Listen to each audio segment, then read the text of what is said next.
firman Tuhan yang saya beri judul tekanan atau pressing. Tapi saudara sekalian, firman Tuhan pada pagi ini berbicara tentang sebuah tekanan. Saya nggak tahu apakah ini berbicara dalam kehidupan kita tekanan apapun. Saya nggak tahu tekanan apa yang kita hadapi dalam hari-hari kehidupan kita. Apakah tekanan batin kah? Apakah tekanan ekonomi kah? Apakah tekanan di dalam pekerjaan kita, pekerjaan di dalam konflik-konflik rumah tangga kita, tekanan di dalam ada banyak hal tekanan berbicara dalam kehidupan kita. Tetapi mari Bapak Saudara sekalian, di saat kita mampu untuk mengelola, di saat kita mampu memanajemen akan sebuah tekanan dalam kehidupan kita, maka kita akan mendapatkan hal-hal yang sangat luar biasa dalam kehidupan kita. Di saat kita mampu mengelola sebuah tekanan, di saat kita mampu mengelola dan kita dapat berespon secara positif akan setiap tekanan, kita tidak gegabah di dalam merespon, kita tidak over emosional di saat dalam menghadapi sebuah tekanan, maka dipastikan kita nggak akan stres bahkan depresi. Ada banyak orang-orang yang menjadi stres dan mereka berdampak kepada depresi yang akut karena salah di dalam mengelola sebuah tekanan. Bapak kalau bisa tekanan dapat menolong kita, ya.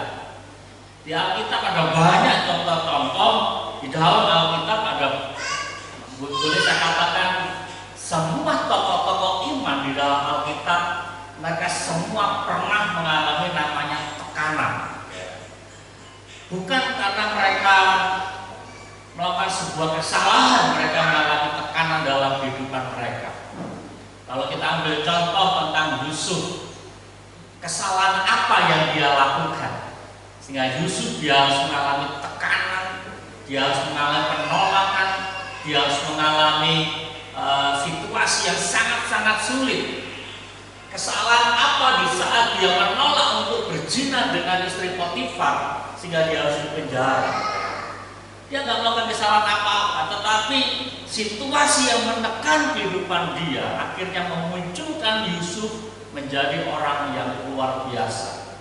Dan kalau kita sebut satu persatu, ada banyak sekali orang-orang yang mengalami tekanan dan dia mampu mengelola akan tekanan itu, yang mampu berespon dengan benar dan baik terhadap sebuah tekanan, maka ia boleh berdiri sebagai seorang pemenang atas tekanan itu. Tapi saudara sekalian, sebagai orang yang percaya kepada Tuhan, Dia Tuhan yang hidup dan yang berkuasa, seharusnya saudara-saudara mempercayai akan janji Tuhan. Janji Tuhan apa salah satunya? Di dalam 1 Korintus pasal 10 ayat 13, bahwa pencobaan yang kita alami tidak melebihi kekuatan kita. Dan saya suka kalimat berikutnya, dikatakan Ia akan memberikan jalan keluar. Bahwa setiap tekanan atau yang disebut pencobaan dalam Alkitab itu tidak akan melebihi kekuatan kita. Dan yang pasti bahwa Tuhan Dia akan memberikan kekuatan dan jalan keluar atas setiap tekanan yang menghimpit akan kehidupan kita. Pada pagi ini kita akan belajar dari seorang tokoh besar yang dipercayai oleh tiga agama. Agama Yahudi, agama Muslim, dan Kristen. Mereka mengakui tokoh besar ini, yaitu Musa. Kita lihat di dalam Keluaran pasal 18 ayat yang ke-13. Ini menceritakan bagaimana Musa dinasihati oleh Yitro, mertuanya. Ketika itu Yitro ini mendengar bagaimana Tuhan telah menolong bangsa Israel keluar dari tanah Mesir dengan perbuatan-perbuatan Allah yang dahsyat. Bagaimana Tuhan telah menolong bangsa Israel yang diperbudak selama 400 tahun keluar bukan dengan pemberian gratis, tetapi mereka bebas, mereka keluar dari tanah Mesir oleh karena kuasa Tuhan. Dan Yitro mendengar, bahkan lebih daripada itu, bagaimana Yitro mendengar bagaimana perbuatan Tuhan yang besar yang telah membelah Laut Merah. Mereka menyeberangi Laut Merah bukan dengan kapal, tetapi di mana laut itu terbelah menjadi dua karena perbuatan tangan Tuhan. Dan diteguhkan lagi di dalam pasal ini bagaimana Musa juga menceritakan secara langsung bagaimana perbuatan-perbuatan Tuhan. Dan dikatakan ayat yang 13, keesokan harinya duduklah Musa mengadili di antara bangsa itu, dan bangsa itu berdiri di depan Musa dari pagi sampai petang. Lalu saudara sekalian, ini yang dilakukan oleh Musa hari demi hari. Dikatakan Musa yang berdiri dan orang-orang Israel juga berdiri untuk menyampaikan akan keluh kesah. Orang-orang Israel menyampaikan bagaimana masalah-masalah, konflik-konflik yang mereka hadapi. Dan Alkitab katakan mereka berdiri dari pagi sampai petang. Ini adalah sebuah tekanan pekerjaan. Ini adalah sebuah tekanan dalam sebuah tanggung jawab yang tidak gampang. Tadi selesai kami, sebelum kami berdoa, saya ngobrol dengan Ibu Gembala. Kita lihat mukanya Marcel hari ini tertekan banget. Ada sebuah beban yang begitu besar dalam hidupannya. Sehingga tadi saya perhatikan ada apa namanya pukulan-pukulan yang waktu latihan itu ada, tapi dia tadi nggak lakukan. Kenapa? Ada sebuah beban, ada sebuah tekanan dalam hidupannya. Nah, apalagi yang dilakukan oleh Musa ini hari demi hari. Bapak saudara sekalian, tadi di awal saya katakan ada banyak penyebab orang mengalami sebuah tekanan-tekanan. Apakah konflik dalam rumah tangga, apakah karena permasalahan di dalam pekerjaan, bahkan di dalam pelayanan pun tidak sedikit ada banyak tekanan-tekanan. Sehingga saya ingat sekitar tahun 2003 sampai dengan tahun 2001 sampai dengan tahun 2006, jumlah pendeta di Kalteng ini 300 hampir 400 orang. Tetapi di dalam musyawarah daerah tahun 2007, laporan sekretaris daerah waktu itu pendeta tersisa 150, hampir nggak sampai 150. Pertanyaannya, kemana yang separuh? Jawabannya sederhana, tidak sanggup dalam tekanan pelayanan. Ada banyak penyebab, tekanan ekonomi, tekanan budaya, bahkan tekanan alam berbicara. Mereka yang dari daerah yang ramai kota kemudian ditempatkan di dalam pelayanan di hutan, ya kan, dengan bahasa yang berbeda, dengan budaya yang berbeda, mengalami kemunduran. Nah, ada banyak tekanan. Nah, Bapak saudara sekalian, jangan berpikir bahwa dalam pelayanan itu gampang aja pelayanan. Ya. Enggak, pelayanan hampir sama dengan pekerjaan. Ada banyak masalah yang dihadapi, ada banyak hal-hal yang situasinya di luar prediksi kita. Sama seperti kita bekerja, ada banyak pekerjaan-pekerjaan yang waktu kita kuliah dulu nggak pernah dapat, tetapi kita harus kerjakan itu. Bahkan dalam pekerjaan juga ada beberapa job-job yang memang bukan bagian kita, tetapi kita dipercaya oleh pimpinan untuk melakukannya. Apakah kita menolak? Nggak mungkin. Tetapi kita harus mengerjakannya. Nah, artinya dalam tekanan apapun dalam kehidupan kita, mari dari awal saya katakan, mari kita berespon secara positif. Kita berespon dengan baik. Jangan gegabah, jangan cepat emosional. Saya tahu berbicara tentang hal ini akan berkaitan dengan namanya masing-masing temperamen. Kita yang memiliki temperamen melankolis akan mudah menyesuaikan situasi, ya kan? Tetapi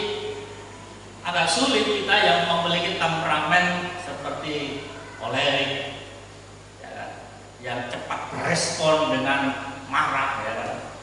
Tetapi sebuah pertanyaan, kita nggak perlu marah dengan Tuhan. Tuhan, kenapa Tuhan kasih kepada saya temperamen seperti ini?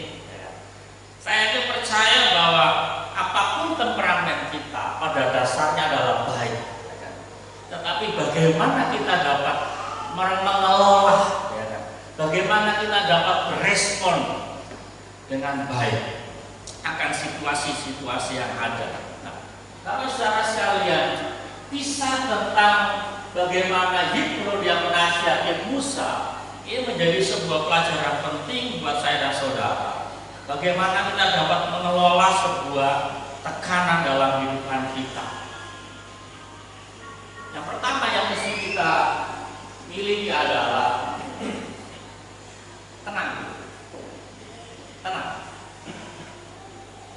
Pada saat kita menghadapi sebuah tekanan, yang saya katakan ini berkaitan dengan temperamen kita. Kita memiliki temperamen kolerik seperti Petrus, ya kan? Petrus temperamennya kolerik. Sehingga pada saat Yudas dan kawan-kawan tentara Romawi datang untuk mau menangkap Yesus, apa yang dilakukan? Diambil pedangnya, dia langsung potong itu telinga perwira yang bernama Malkus. Dan Yesus tegur, jangan. Bapak saudara sekalian, ketenangan akan membuat saya dan saudara untuk dapat memiliki sifat merespon sebuah tekanan dengan baik. Pada saat kita memiliki ketenangan dalam diri kita, firman Tuhan katakan disitulah kekuatan kita. Yesaya pasal 30 ayat 15 dikatakan, sebab beginilah firman Tuhan Allah yang Maha Kudus Allah Israel, dengan bertobat dan tinggal diam, kamu akan diselamatkan. Dalam tinggal tenang dan percaya terletak kekuatanmu. Dan bagian kalimat terakhir katakan, tetapi kamu enggak. Bapak saudara sekalian, kita garis bawahi di sini kalimat dalam tinggal tenang dan percaya terletak kekuatanmu. Bapak saudara sekalian, firman Tuhan yang disampaikan oleh Tuhan melalui Nabi Yesaya kepada umat Israel ini berbicara tentang langkah-langkah mereka mengalami sebuah pemulihan dalam diri mereka. Jelas Israel mengalami sebuah tekanan, Israel mengalami sebuah situasi yang mereka dibuang oleh karena dosa mereka. Sehingga disebut dengan bertobat. Artinya perbuatan Israel ini mengakibatkan mereka mengalami situasi yang sulit. Mereka menghadapi tekanan-tekanan dalam kehidupannya. Nah, lalu apa korelasinya dengan saya dan saudara? Bisa jadi juga permasalahan kita hadapi karena kesalahan kita. Tetapi seperti saya sampaikan, belum tentu juga tekanan masalah kita hadapi oleh karena kesalahan kita, belum tentu. Dan kita garis bawahi di sini adalah apapun penyebab, ya saya katakan, apapun penyebab sebuah tekanan yang kita hadapi, apakah karena kesalahan kita, ataukah karena memang Tuhan izinkan itu kita hadapi untuk membentuk akan kehidupan kita. Tenang, tenang dulu. Karena dengan kita tenang, kita secara emosional kita tenang, kita dapat memikirkan segala sesuatunya. Berbeda kalau kita ini gegabah, kita sembrono, maka kita akan langsung cepat menghakimi orang lain. Wah, ini karena kesalahannya dia, oh ini karena kamu gini macam-macam. Di saat kita banyak berkomentar, di saat kita banyak berespon, maka disitulah semakin banyak kesalahan akan kita lakukan. Maka kita sulit berpikir dengan tenang, maka hidup kita semakin halu. Apa saudara sekalian, ketika kita menjadi tenang, maka dikatakan firman Tuhan dan percaya, maka disitulah kekuatan kita. Di saat kita sudah mendapatkan titik kekuatan kita, di situ sudah satu poin dasar untuk kita dapat keluar dari sebuah tekanan. Tapi saudara sekalian, ketika kita menjadi tenang, maka ada tiga hal yang perlu saya sampaikan di saja dapat kita alami. Dikatakan kita akan dapat mendengar nasihat dengan baik. Keluaran pasal 18 ayat 19 kalau bacaan kita tadi. Jadi sekarang dengarkanlah perkataanku. Aku akan memberi nasihat kepadamu dan Allah akan menyertai engkau. Adapun engkau wakililah bangsa itu di hadapan Allah dan kau hadapkanlah perkara-perkara mereka kepada Allah. Di dalam bacaan kita tadi dikatakan bagaimana Musa dia sehari-harian dari pagi sampai petang ia menyelesaikan masalah daripada orang Israel. Dan Yitro dia sebagai seorang mertua yang bijaksana, dia katakan gak baik ya kamu melakukan itu. Gak baik. Gak baiknya apa? Kamu menyelesaikan masalah itu sendiri. Ya dalam pembacaan kita tadi. Oleh karena itu dengarkan nasihat saya. Nasihat Yitro adalah kamu mesti pilih orang-orang ya kan? Untuk menjadi pemimpin 1000 orang, untuk pemimpin menjadi 100 orang, untuk mengepalai daripada 50 orang. Jadi dalam pertumbuhan gereja ini yang berbicara akar mula daripada kelompok sel. Bagaimana kelompok sel dibentuk dari idenya Yitro. Apa saudara sekalian sudah coba saudara bayangkan kalau tadi dalam ibadah saya yang main puji-pujian, saya yang main keyboard, kemudian saya khotbah, ya kan? Apa yang terjadi? Maka sama seperti perkataan Yitro, nggak baik seperti itu. Meskipun itu pelayanan, maka perlulah dipilih orang-orang yang bisa main keyboard, orang-orang yang bisa main musik, drum, main bass, dipilih orang yang bisa menjadi worship leader, supaya semua menjadi ringan. Nah, Bapak saudara sekalian, ketika kita menjadi tenang, maka dikatakan kita akan dapat mendengar nasihat dengan baik. Mari kita introspeksi diri kita di saat kita menghadapi sebuah tekanan. Kemudian ada orang yang menasihati kita. Berapa persen yang bisa kita terima di saat hati kita sedang marah, ada kan? Sedangkan hati kita sudah kacau, kemudian kita mendengar nasihat. Saya yakin kita nggak dapat mendengar dengan baik, malah tambah dongkol ya. Iya sih itu enak aja yang ngomong, saya yang mengalaminya ini nggak mungkin bisa nyelesaikan. Ya. Tetapi di saat hati kita tenang dalam situasi tekanan, maka kita akan dapat mendengar. Oh iya, betul, betul. Coba saya akan lakukan dengan baik.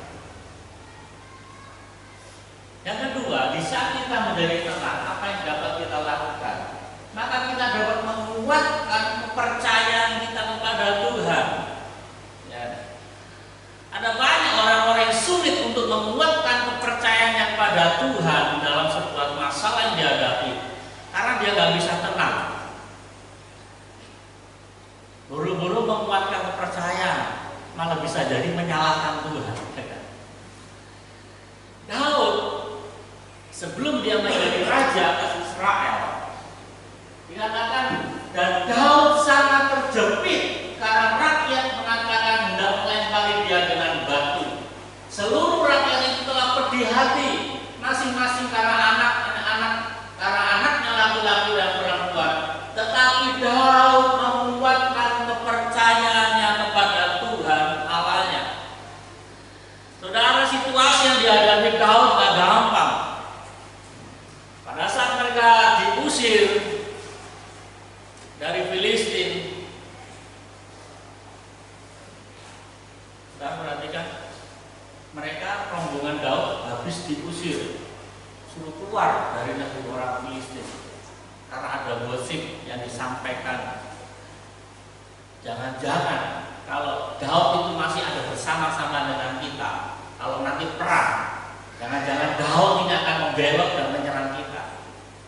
Maka Raja Filistin katakan dengan bijak, oke lah, dia nggak mau berkonflik dengan anak buahnya dengan Daud juga, karena Raja Wisnar itu baik dengan Daud. Dia terima nasihat daripada pembesar-pembesar orang Filistin. Oke, saya terima, saran itu baik. Maka dia datang juga dengan baik-baik kepada Daud. Daud, lebih baik kamu tinggalkan kami. Diusir secara halus, meskipun kata-katanya jelas, kamu keluar dari Mesir, dari Filistin. Daud pergi dari Filistin dan dia kembali ke tempat asalnya, yaitu Siklag. Pada saat dia ada di Siklag, dia tidak disambut oleh istri dan anak-anaknya dengan pelukan yang mesra, tetapi dia disambut dengan Siklag yang sudah dibakar. Istri dan anak-anaknya dan semua harta bendanya dijarah, dirampas oleh orang-orang Mesir. Orang Amalek, oleh orang Amalek. Situasi yang sulit. Istri-istri dan anak-anak daripada Daud juga sama-sama dijarah. Harta benda Daud juga sama-sama diambil. Tetapi sikap hati, respon yang berbeda daripada Daud dengan orang-orang Israel yang membedakan. Orang-orang Israel mereka menjadi marah. Para pengikut Daud yang menjadi marah, dan marahnya aneh, marahnya kepada Daud. Sehingga Alkitab tadi katakan mereka mau melempari Daud dengan batu. Kalau dipikir kesalahan Daud apa? Situasi yang sama. Apa yang mereka miliki sama-sama dijarah oleh orang-orang Amalek. Tetapi Daud coba jadi tenang. Pada saat dia menjadi tenang, Alkitab katakan Daud menguatkan kepercayaan. Ini penting, saudara. Poin yang kedua ini sangat penting. Pada saat kita menghadapi sebuah tekanan dalam kehidupan kita, mari kita belajar untuk datang pada Tuhan, menguatkan. Gak masalah kita pegang HP, kemudian kita buka Facebook kita, kemudian kita bikin status, ya. Aku lagi galau, ya kan. Oke lah, itu hiburan saja. Tetapi itu nggak akan menolong saudara. Nggak akan menolong. Tetapi yang sangat menolong pada saat kita dalam sebuah tekanan dalam kehidupan kita, mari kita jadi tenang dan menguatkan kepercayaan kita pada Tuhan. Sangat penting. Dan hasilnya apa? Pada saat Daud sudah menguatkan kepercayaan pada Tuhan, ia dapat kembali mengendalikan para pengikutnya. Orang-orang yang sebelumnya akan melempari dia dengan batu, Daud kembali berkata, ayo kita kejar, mari kita ambil lagi apa yang jadi milik kita. Mengapa Daud memiliki sebuah keyakinan diri seperti itu? Karena Daud sudah menguatkan kepercayaannya pada Tuhan. Coba kalau Daud hari itu ikut galau juga, Daud ikut kacau, dia ikut marah, dia akan kehilangan semuanya. Dia akan kehilangan istri-istrinya, dia akan kehilangan anak-anaknya, dia akan kehilangan semua harta bendanya. Yang ketiga, pada saat kita menjadi tenang, apa yang dapat kita lakukan? Kita dapat berdoa kepada Tuhan. Gak mungkin saya dan saudara dalam situasi marah dapat berdoa. Mengutuki Tuhan mungkin, mengutuki situasi mungkin kalau kita sedang marah. Pada saat kita bisa tenang, maka kita akan bisa berdoa. Situasi yang sama juga dialami oleh Daud ketika yang menghadapi orang-orang Filistin. Ini ketika dia sudah menjadi raja atas seluruh Israel. Dikatakan, maka bertanyalah Daud kepada Tuhan dan ia menjawab, janganlah maju, tetapi buatlah gerakan lingkaran sampai ke belakang mereka, sehingga engkau dapat menyerang mereka dari gugusan pohon-pohon ketau. Yang kita garis bawah adalah, maka bertanyalah Daud kepada Tuhan.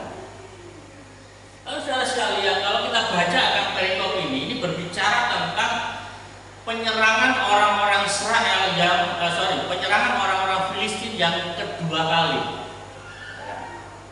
Pada saat orang-orang Filistin mendengar, saya jelaskan dulu supaya kita nggak bingung.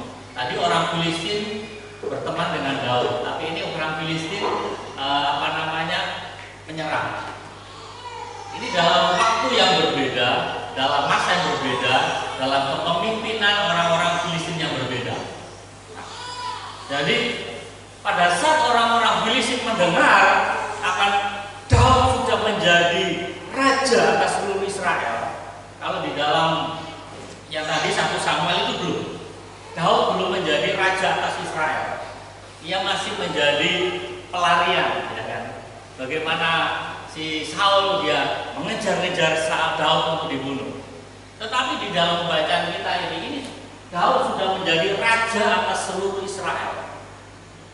Sudah menjadi raja atas seluruh Israel. Di dalam 1 Samuel tadi belum. Daud belum menjadi raja atas seluruh Israel.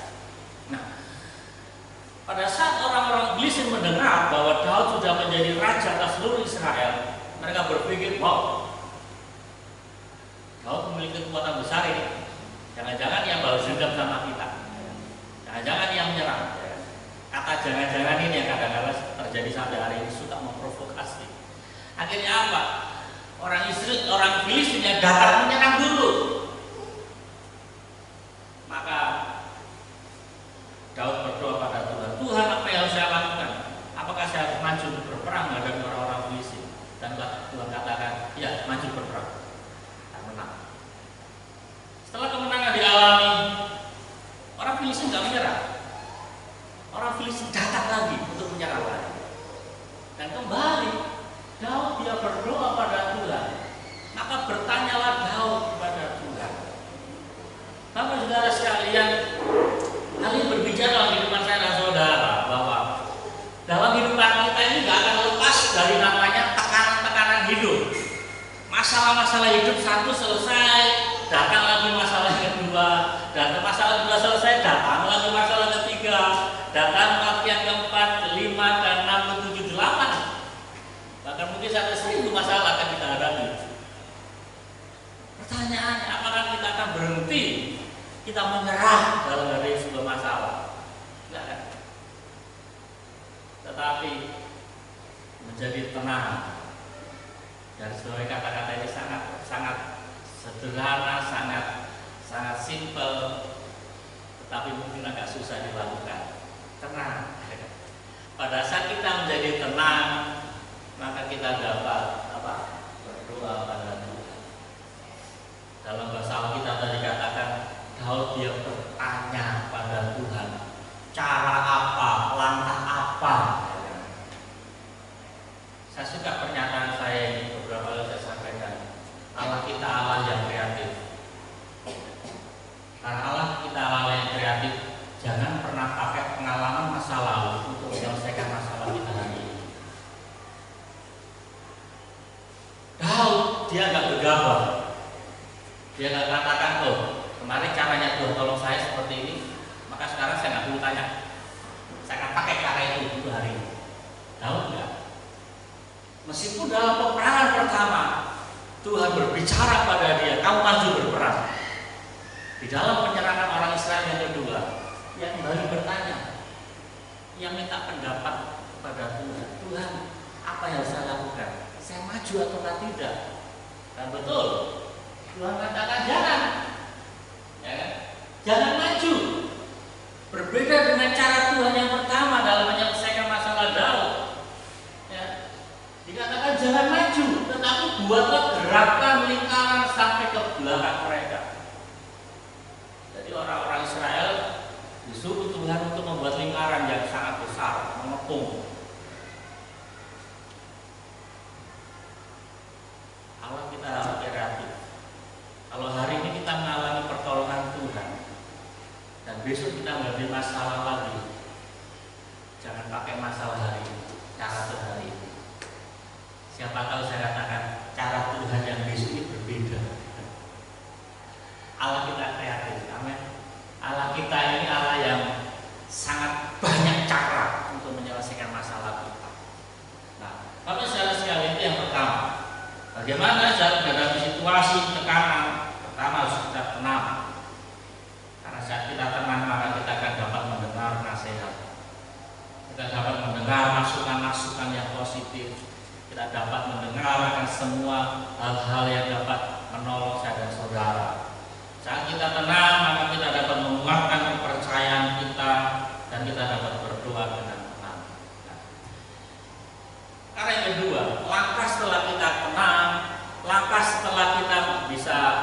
mendengar nasihat, setelah kita dapat menguatkan kepercayaan kita, setelah kita dapat berdoa, maka hal ini akan kita alami. Kita dapat bertindak dengan tepat dan benar. Kita dapat, orang katakan bahasa kerennya, kita dapat mengeksekusi masalah dengan baik. Kita dapat mengambil keputusan yang tepat dan benar. Pada saat kita menjadi tenang. Berbeda kalau kita sembrono, kita gegabah, kita emosional, maka yang kita ambil, tindakan kita yang ambil akan banyak mengalami kesalahan. Tapi saudara sekalian, ini berbicara tentang waktu Tuhan. 2 Samuel pasal 5 ayat 24 dikatakan, dan bila kau mendengar bunyi derap langkah di puncak pohon-pohon kertal itu, maka haruslah kau bertindak cepat, sebab pada waktu itu Tuhan telah keluar berperang di depanmu untuk memukul kalah tentara orang Filistin. Maka saudara sekalian, berbicara tentang waktu Tuhan, ini berbicara tentang bagaimana kita dapat melangkah sesuai dengan kehendak Tuhan. Melangkah sesuai dengan kehendak Tuhan. Melangkah kita dengan iman kita. Kita juga dapat mengandalkan Tuhan. Dan yang terakhir, pada saat kita melangkah sesuai dengan tepat dan benar, ini adalah sebuah langkah dengan sebuah perencanaan yang matang.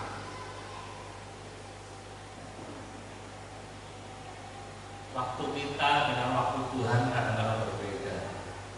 Maunya kita, kalau kita hari ini dapat masalah, hari ini juga selesai. Tetapi kita percaya bahwa Tuhan menolong kita gak pernah terlampau cepat dan tidak terlalu lambat. Pertolongan Tuhan itu nyata. Pada saat Tuhan memerintahkan kepada Daud, jangan maju dulu. Kamu buat lingkaran yang besar. Hal ini mengingatkan bagaimana pada saat Daud dia diurapi menjadi seorang raja oleh Nabi Samuel. Alkitab katakan Daud ini masih kemerah-merahan, berperang pun nggak pernah, ya. Sehingga ada namanya sebuah proses. Berbeda dengan Saul. Pada saat Saul diurapi menjadi raja, tidak lama orang-orang Israel membuat rapat, kita pilih menjadi seorang raja, dan Saul cepat jadi raja. Itu yang kadang-kadang kita inginkan, ya kan? Hari ini kita nggak ada masalah, hari ini juga kita selesaikan masalah. Semua juga sudah seperti itu. Tetapi kadang-kadang Tuhan itu mau kita seperti apa yang dialami Daud. Hari ini dia diurapi menjadi seorang raja, tetapi besoknya dia diledek oleh Raja Saul. Diledek bagaimana? Pada saat Saul berhadapan dengan orang Filistin, di situ ada Goliat, dan Saul sadar dia nggak sanggup mengalahkan Goliat. Lalu datanglah Daud. Siapa yang menghina barisan tentara Israel? Emangnya siapa dia? Daud dalam pengurapan Tuhan, dia tidak takut sama sekali dengan Goliat. Dan dia datang kepada Raja Saul, dan Raja Saul memberikan pakaian baju zirah, dia memberikan pedangnya, dia memberikan ketopong untuk berperang, dan Daud mengalami kesulitan. Mungkin Raja Saul berpikir, kamu pakai baju zirah saja nggak mempan, apa itu nggak kuat. Kamu pakai perlengkapan perang saja nggak bisa. Bagaimana kamu menghadapi Raja Goliat? Dia dianggap sepele karena dia nggak punya pengalaman. Tetapi bagaimana Tuhan nyatakan kemuliaannya dan Daud dapat mengalahkan Goliat. Setelah Daud mengalahkan Goliat, maka Daud dipercaya oleh menjadi pemain musik, ya kan? Pemain musik dari Raja Saul. Karena apa? Pada saat Raja Saul dia kerasukan, dia dikuasai roh jahat, maka kalau dia mendengar musik, roh jahat itu keluar. Jadi dalam saat ini saya sampaikan, jangan pernah anggap enteng musik. Musik yang diurapi Tuhan itu penuh kuasa. Saudara bisa cek sendiri, dibaca Alkitab. Pada saat Daud yang memainkan kecapi, maka roh jahat yang menguasai Raja Saul itu pergi. Jadi pada saat kita menyanyikan pujian pada Tuhan, hadirat Tuhan itu nyata, maka tidak ada kekuatan lain yang dapat menguasai hidup kita. Dan ada butuh waktu yang cukup panjang yang dialami Daud. Ia harus kembali dikejar-kejar oleh Raja Saul. Dan 2 kali Daud mendapatkan kesempatan untuk membunuh akan Saul. Tetapi Daud katakan enggak, dia adalah orang yang diurapi Tuhan. Meskipun pengurapan Tuhan sudah tidak ada dalam diri Saul, tetapi sikap hati Daud, ia tetap memandang bahwa Saul adalah orang yang diurapi, meskipun dia tidak ada roh Allah lagi. Sikap hati Daud dibentuk oleh Tuhan, sehingga kalau kita katakan bahwa Daud yang memimpin Israel selama 40 tahun, yang meninggal dalam kemuliaan, yang meninggal dalam kejayaan, yang meninggal sudah rambutnya putih, yang meninggal dalam kemuliaan, berbeda dengan Raja Saul. Dia tidak meninggal dalam kemuliaan, dia mati dalam kekalahan. Jadi mari Bapak Saudara sekalian, dengan kita menjadi tenang dalam menghadapi sebuah tekanan, maka kita akan dapat bertindak dengan tepat dan benar. Bertindak dengan tepat dan benar, berbicara tepat poin ini. Kita dapat menyesuaikan diri dengan kehendak Tuhan. Kita dapat melangkah dengan iman. Kita dapat mengandalkan Tuhan, dan kita akan melangkah dengan perencanaan yang matang. Saya tidak panjang lebar firman Tuhan.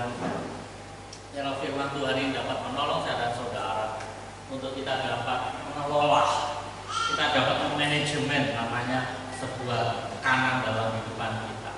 Saya ingin percaya bahwa kita sebagai orang-orang yang telah percaya kepada Tuhan, kita telah melihat akan kasih Tuhan di masa-masa yang lalu, kita telah mengalami perbuatan Tuhan di masa-masa yang lalu.